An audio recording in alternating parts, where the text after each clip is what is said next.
dans leur cheminement de foi, voilà que certains prétendent, et croient même, à la présence satanique. Nous recevons ce soir le père Joseph Guillot, qui pratique des ministères de délivrance, entre autres. Il est prêtre catholique. Dans un moment, à l'heure juste.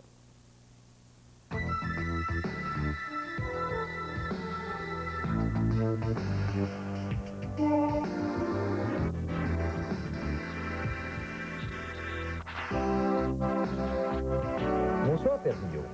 Salut. Dans une société moderne comme la nôtre, où souvent on ne croit plus ni à Dieu ni à diable, voilà donc que Satan est présent. En tout cas, vous l'avez rencontré. Bien des gens le rencontrent, semble-t-il. Je crois que bien des gens le rencontrent sans trop le savoir. Moi, ce que j'ai rencontré, c'est d'abord quelqu'un qui devient pour moi un révélateur, qui devient pour moi, qui m'apporte une lumière peut-être, une lumière qui fait percevoir les choses sous un angle différent, la personne de Jésus. Alors, dans la lumière de la foi, en présence de certaines situations, il m'est arrivé de ne pas pouvoir faire autrement que de me dire, bien, l'adversaire, malgré toutes les hypothèses d'aujourd'hui, il est encore présent. Je pense que... Et vous le nommez le diable.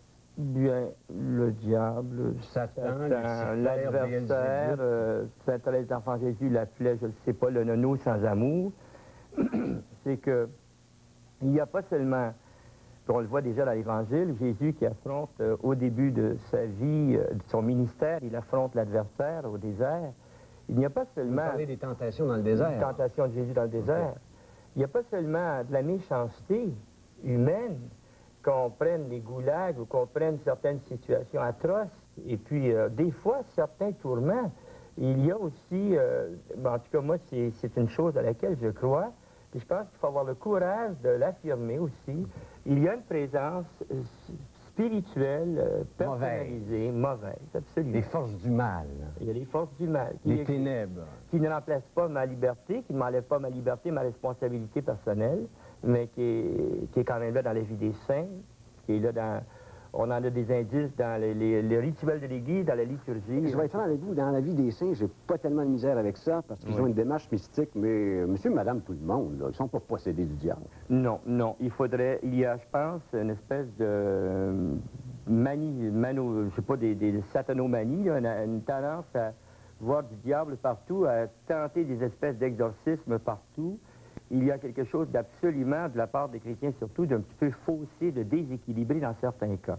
Alors, je ne sais pas si ça vient de la vogue des films, un petit peu de certains... Ben oui, je pouvais pas parler de la présence de Satan et d'exorcisme sans parler du film L'Exorciste. L'avez-vous vu? J'ai vu ce film-là, quand il est paru. Bon, j'ai vu des étudiants extrêmement émus, incapables de dormir à la suite du film, et puis moi, je suis resté passablement froid. Ben oui, mais vous l'avez rencontré pour le vrai, le diable, ça. Pour le vrai, oui, peut-être l'avoir rencontré pour le vrai vous aussi, M. Mongrain. Ce n'est pas impossible. Jamais. Est-ce que ça sent le mal ici? Non, mais je dis ça, c'est parce que, de quelle façon? D'une façon indirecte, bien souvent, d'une façon oblique, d'une façon sournoise, puis sous bien des formes, que Satan peut être à l'œuvre dans notre société de bien des manières, pour faire de la casse, pour... de bien des manières, il peut faire irruption à l'intérieur même de structures de mensonges à l'intérieur de notre société. Mais parlez-moi d'une présence chez un individu qui prétendrait, je mets au conditionnel, être possédé de Satan. Autrement dit, ces images du film que bien des gens ont vues, où il y a des manifestations physiques assez épouvantables, oui. Est-ce que ça existe? Bon, le film, je crois, fait des transpositions avec il y a son style, il y a sa façon de présenter la réalité, bien sûr. Bien, il y a des éléments du film que je peux dire que j'ai expérimenté. J'ai expérimenté un certain nombre de choses. Okay. Et il n'est pas clair, bien souvent, les personnes, ce ne sont pas les personnes chez qui le Satan peut être à l'œuvre ou des démons peuvent être à l'œuvre. Ce ne sont pas forcément des personnes comme cela qui vont tout demander de l'aide. Je pense à un cas, par exemple, des gens qui vont à la chasse à l'orignal dans notre région, qui partent de Montréal. C'est une histoire vraie que vous chantez là. C'est une histoire vraie. OK.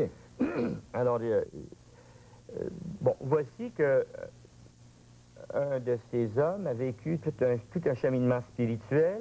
Il va voir sa fille et puis tout à coup, elle devient comme un monstre. En tout cas, il se passe quelque chose d'absolument inattendu pour lui. Un monstre dans ses paroles, dans son allure physique? Non, l'allure physique. L'allure physique. c'est assez c'est difficile à imaginer. Les gens n'y croient pas en premier lieu. Non, je suis d'accord, mais comptez-moi. Ça peut être choquant. Ouais. Alors, ils arrivent chez moi, ils se sont annoncés, ils arrivent chez moi, ils me décrivent le phénomène, ils arrivent chez moi. Qu'est-ce qu'ils disent? Et puis, Ça ressemble plus? Ah, ben, en tout cas, ils me décrivent, eux autres, ils ont eu le soupçon que c'était carrément diabolique. Alors, moi, par prudence, j'ai rassemblé quelques personnes. Et lorsqu'ils sont arrivés, il y avait quelques voitures. Elle était dans une voiture de police, assise sur la banquette arrière. Les portes de la voiture étaient verrouillées de l'intérieur. Alors, c'était fermé à clé de l'intérieur, donc, elle ne pouvait pas être rouverte de l'intérieur. Comme les voitures patrouilles, on ne peut pas en sortir. Alors, je me suis approché de l'auto. Alors, c'était indescriptible. Les poils montent, la personne devient horrible, puis elle s'écrase, elle s'enfonce dans la banquette En arrière. vous voyant? Bien, lorsque je me suis approché. C'est pas lorsque je me suis approché. Il y a comme une espèce de forme de duel dans tout cela. Il y a comme une espèce de... C'est comme si le masque tombait, puis tout à coup, la présence diabolique devait se manifester. Des gens peuvent se faire des illusions là-dessus, s'imaginer. Des signes distinctifs, vous, pour être identifié comparativement aux personnes que vous avez demandé de vous accompagner, là, pour qu'elles sachent que c'est vous, le représentant de Dieu sur terre, l'homme, le prêtre. Non. J'arrive d'une façon toute banale, toute simple, à la manière de tout le monde. Puis j'essaie d'arriver dans la prière. Comme dans ce moment, j'essaie d'être dans un état de prière parce que je veux pas effaroucher des gens. Je veux pas...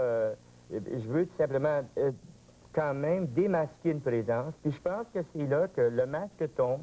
À cause d'une certaine présence spirituelle, le masque tombe. Et puis, de toute façon, cette jeune fille est devenue horrible. Et puis, voici ce qui s'est produit, c'est que brusquement, devant les gens qui étaient avec moi et devant les quelques voitures qui étaient arrivées, les gens qui étaient descendus de ces voitures, les deux portes de la voiture de police se sont ouvertes avec violence et du même coup. Alors, tout de suite, c'est un indice. Absolument, absolument. Pas des choses que vous pouvez peut-être téléviser avec Télémétropole, ça.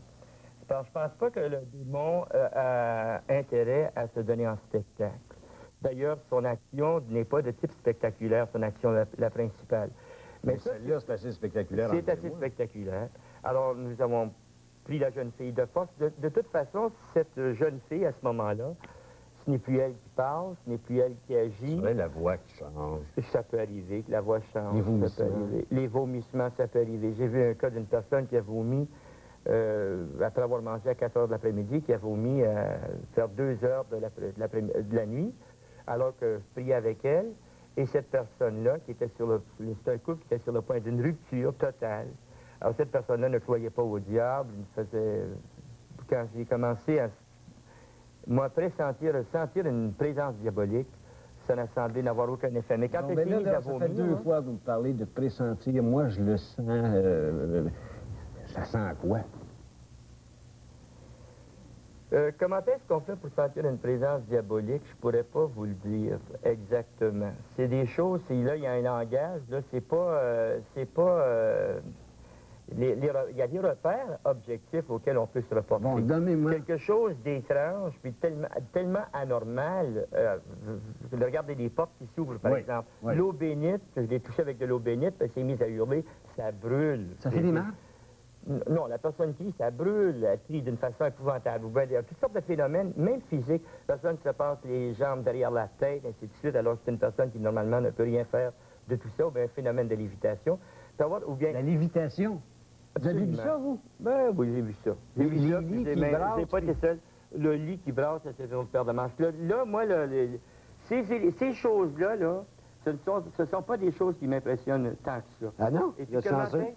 Ben oui, puis je pense que n'importe quelle personne qui pratique un exorcisme, moi, ce ne sont pas des exorcismes solennels, mais chaque personne qui est aux prises avec ce genre de problème-là, par colère, surmonte sa peur. On surmonte la peur. Et puis on se rend compte qu'il y a derrière, dans le monde, là, on n'est pas rien que de la viande, on n'est pas rien qu'un fonctionnement psychologique, il y a des forces spirituelles. Puis toute la tradition des moines, des saints dans l'histoire porte une réalité. Vous, là, vous avez vu ça à combien de reprises? À peu près. Bon, j'ai vécu un certain nombre de choses hors de l'ordinaire dans lesquelles je me suis trouvé impliqué, ou des personnes même qui veulent... Ça commence avec des mouvements de haine, la plupart du temps, et de rage, et même... J'ai vu ça Des phénomènes un peu extraordinaires, je ne les ai pas comptés, mais j'imagine que... Trentaine de fois, comme Une toi. quinzaine de fois, disons. Quinzaine de fois. Des choses, j'ai vu des choses, plus c'est difficile aussi. Et le diable se manifeste presque plus souvent que Dieu. Ben non. Ben non. Le diable est à l'œuvre, le diable se tâche d'être voyant, le Seigneur est plus discret, le Seigneur respecte notre liberté. Il n'est pas spectaculaire, Dieu. Le Seigneur respecte notre liberté. Le spectaculaire n'a pas beaucoup de consistance et ne dure pas bien longtemps. C'est de l'intimidation, c'est une action de l'extérieur sur nous. Très souvent, on veut se donner des coups de pied dans le derrière parce qu'on a cédé à des influences, des tentations, à des espèces de solitude. Alors vous avez fait des exorcismes, des actes de délivrance, des choses comme ça. J'ai déjà fait des exorcismes avec la permission de mon évêque, le mandaté par mon évêque. Ça m'est arrivé quelques fois. La première fois où je me suis mêlé comme prêtre à un de ces cas-là, c'est mon évêque qui m'y avait incité, qui m'avait demandé de le faire. La première Choisi, fois de tout. élu, faut-il être spécial? Tous les curés peuvent faire ça. Bien, je pense que si on se trouve en présence d'une manifestation diabolique, on ne court pas demander la permission à l'évêque. On agit Tous les du mieux curés qu'on pourraient peut faire dans ça. les circonstances. Les curés, puis même des fidèles radicalement, Dans la foi. Dans la foi, nous avons tous une certaine... Un pouvoir sur le certain diable. pouvoir sur l'adversaire. On s'arrête pour une pause, Termino, et on fait tout de D'accord. suite.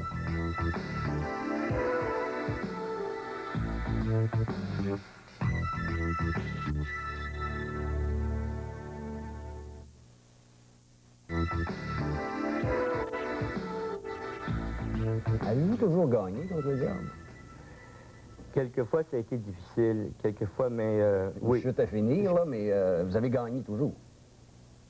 Bon, on est que vainqueurs. Nous sommes vainqueurs dans le Seigneur. Jésus est ressuscité, Jésus est vivant. Quand Puis, vous me répondez ça, il fallait que le diable gagne, il serait bien en j'ai paix. remarqué quelquefois, parce que je me fais aider, c'est que des gens peuvent avoir extrêmement peur, puis des gens qui passent pour de grands braves, et puis ils ne peuvent pas s'imaginer que ça existe, mais ces gens-là passent des nuits sans dormir par la suite. Comment vous donnez ça, vous?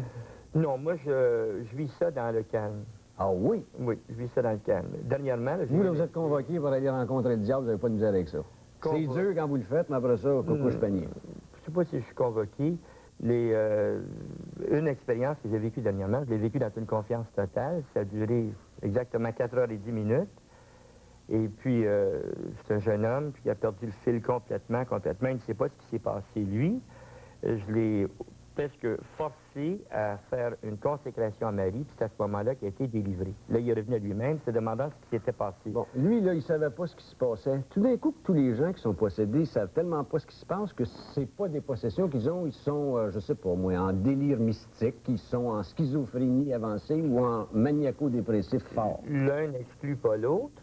Et à aucun niveau, l'un n'exclut pas l'autre. C'est des niveaux différents, des perceptions différentes, puis il faut être prudent, il faut savoir qu'il y a des formes d'hystérie, il y a toutes sortes de tendances là, qui peuvent être des simulations, qui peuvent être des... Alors, c'est là qu'on a besoin d'un discernement.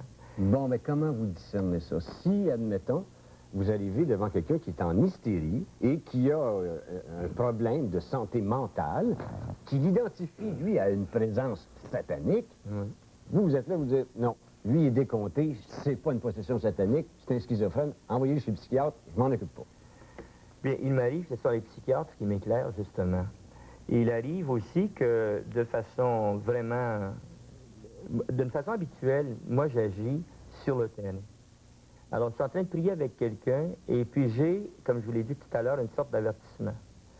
Quelquefois, c'est tellement extraordinaire que je vais jusqu'à retenir le service de personne. J'ai le sentiment, je ne sais pas exactement pourquoi, qu'il va se passer quelque chose. Et puis, ça me travaille. Ça me travaille profondément. Et puis, en tout cas, la présence diabolique, peut-être, en tout cas, il me semble que quelquefois, là, je n'ai aucun doute. J'ai une certitude intérieure. Et puis, à ce moment-là, la réaction se produit de façon complètement inattendue. Alors, vous pouvez, vous, identifier quelqu'un qui ne sait même pas, lui, qu'il est possédé? Non, je n'identifie pas. C'est que j'ai le sentiment qu'il va se produire un événement. Et l'événement se produit. J'ai quelquefois, un certain nombre de fois, il m'est arrivé d'avoir la certitude qu'elle allait se produire une manifestation diabolique, puis ça n'a pas manqué. Puis moi, quand ça arrive, ça, c'est pas vous qui posez des questions sur vous-même? Non, parce que c'est complètement extérieur à moi, c'est complètement étranger à moi. C'est complètement... regardez l'exemple que je vous donne, je pourrais vous en citer plusieurs autres. l'exemple de ces deux portes qui s'ouvrent avec violence. Et puis ensuite, je fais rentrer la jeune fille, la fais transporter dans le presbytère. Et puis là, quelqu'un la touche avec l'eau bénite. Elle crie, ça brûle! Un cri épouvantable. Alors, non, il y a des faits, c'est quelque chose qui est... C'est ça que je voudrais dire, là. C'est qu'il y a une expérience diabolique là, qui est constatable, qui pourrait être filmée, je m'imagine, elle pourrait être filmée. L'avez-vous fait? Non, puis je pense que je n'ai jamais vécu, Moi, je prends les événements quand ils éclatent. Votre fils veut se pendre, vous, là, vous allez enlever la corde, vous allez vous on ne dirait pas chercher la caméra. C'est pas caméra. C'est comme ça que je vis ça, moi. C'est comme ça que je vis ça. Mais si ça arrivait, là, j'aurais le temps de me rendre, moi. En 4 heures et 10 minutes, vous avez juste à m'appeler, je vais y aller. Oui, bien là aussi, il y a le respect pour les personnes qui sont victimes de ces emprises-là. Alors, puis... Et dans la foi... Il y a bien des niveaux d'emprise. Il y a bien des niveaux d'action du malin. Les personnes, lorsqu'elles sont dégagées, libérées, deviennent extrêmement belles.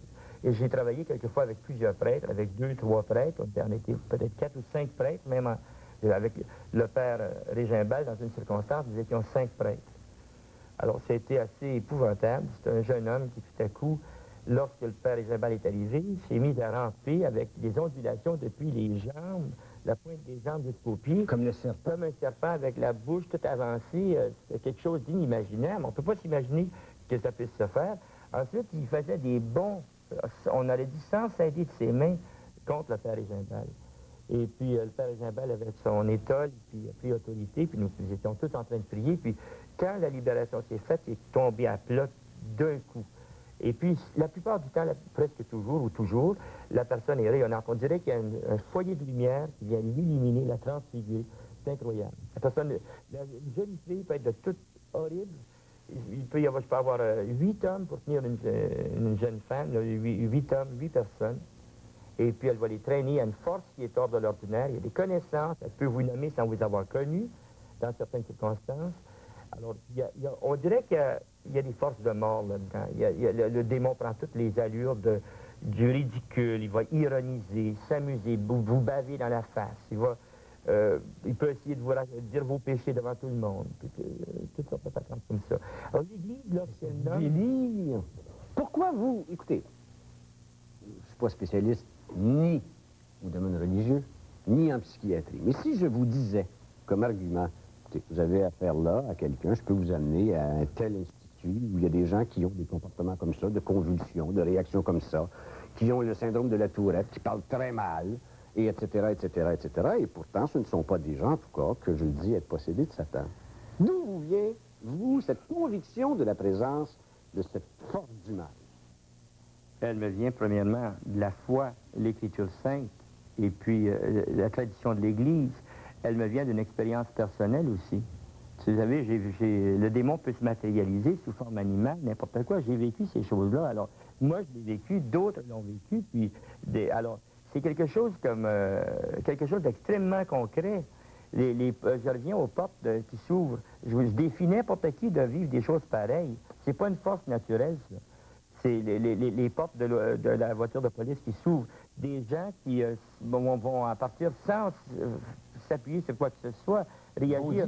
L'eau bénite, pourquoi j'ai de l'eau dans un verre qui est de l'eau naturelle, j'ai du robinet, j'ai de l'eau bénite, je vais toucher avec l'eau naturelle, la personne ne connaît rien de tout ça, elle ne dira rien. Je la touche avec de l'eau bénite, d'abord, dès que j'approche, la personne commence à avoir une réaction, et quand je la touche, elle crie, ça brûle. Les gens ne savent rien. Pourquoi ont-ils toujours ces réactions-là? Les gens ne savent rien. La question du vomissement, ils ne le savent pas non plus.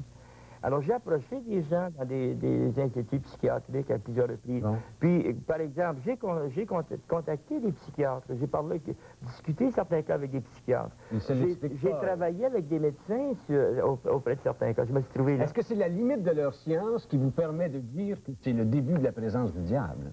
Je ne pense pas que c'est la limite de la science. Je pense qu'il y a tout un domaine là qu'il s'agirait peut-être de creuser davantage. Là. On s'arrête pour une pause, Père Guillaume, on revient en conclusion.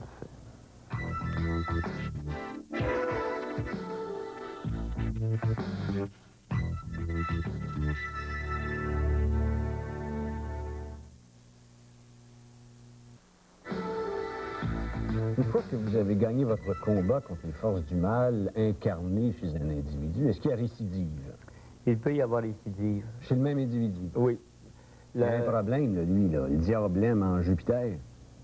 Bien souvent, il y a des blessures, des habitudes attachées à la drogue ou n'importe quoi qui fait que le démon vient, on donne prise au malin. Il y a des profils de gens plus susceptibles d'être possédés. Le mot possédé est un mot très fort. Il y a toute une variété de formes d'emprise des forces du mal. Ça ne va pas jusqu'à la possession, c'est extrêmement rare, je crois. Il me reste à peu près 60 secondes. Il y a donc un rituel. C'est le rituel surtout traditionnel de l'Église. L'Eucharistie, le Saint-Sacrement, le crucifix, l'eau bénite, toute cette liturgie, cet appareillage. Il me semble qu'il y aurait lieu de faire d'une mise au point dans tout ce domaine-là, une mise à jour dans tout ce domaine-là, puis dans la pastorale, de faire un espace là, qui soit intégré à la pastorale d'ensemble, qu'on puisse être un peu plus averti. On retrouve plutôt les objets traditionnels de culte dans le rite de délivrance. Le crucifix, l'eau bénite. Moi, je place les gens devant l'Eucharistie le plus possible. L'action est très forte. Si nous n'y croyons pas, Satan y croit à l'Eucharistie. C'est fort. Comment Satan peut-il y croire si nous n'y croyons pas? Il sait, lui. C'est comme il décernait Jésus, je sais que tu es le Saint de Dieu. Il se faisait presque le propagandiste de Jésus. Ben, je vous en souhaite pas trop, Père Guillaume, d'intervention sur le terrain de la sorte, mais merci de nous avoir éclairé sur cette question assez particulière. Merci. Merci. Au revoir, mesdames, messieurs. À notre prochain rendez-vous de l'heure juste au réseau TVA.